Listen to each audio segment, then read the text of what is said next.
Assalomu alaykum. Menga 1 kilo piyoz berib yuboring. Yaxshi, sizdan soling. Biza hammasi zo'r. Nech pul bo'ldi? Nargiz sinfdosh? Ishdan yaxshimi? Charchamasa? Sen har kuni bozor qilasan, kecha ham yering keladi. Ajrashganimga 6 oy bo'ldi. Ajrashdingmi? Men buni hali piyoz tegin, puli kerak emas. Qancha ajrashding? Ertaga kech payt 6 da o't, uyda hech kim bo'lmaydi. Bemalol gaplashamiz. Rahmat o'tkir. Hech qaysi sinfdoshimiz ajrashganini aytmay, menga aytdimi? Shakir aka, men piyozlarni qarab turing.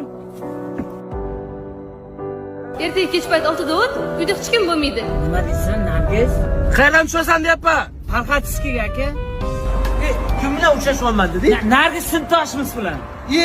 Avli yurib bordi-yu. Ajrashgan sinfdoshlar ichida bitta menga aytdi, meni chaqirdi oltida. O'shanga uchrashuvga. Shunga nima olib borsam bo'ladi? Qiz bolaga shirinlik olib borasan-da. Shirinlik? Shirinlikdan dahshat kelgan. Bu elit shirinliklari. Elit? Mazasiga gap yo'q, sifatiga gap yo'q. Bunaqada rosa ko'p turidan kelgan. Mana shuni qizingga bersang, maza qilib yoradi. Yozib qo'ying.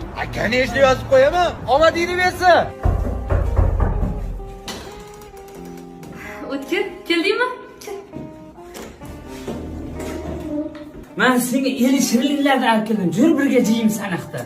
Yur, keyin yeymiz. Yur. Keyin yoqmaydi jeyish. Ay, yura qolgan, senga zo'r narsa ko'rsataman. Maza qilasan, yur.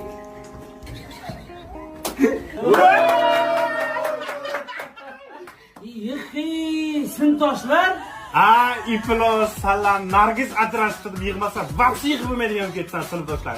Hozir qolgan sinfdoshlar ham kelyapti, o'lsa. Aha, 6gacha sabringiz yetmadimi? yo'q, gap sabrda emas. Bu ajrashgan emas. Bu shirinlik, sinfdoshlar.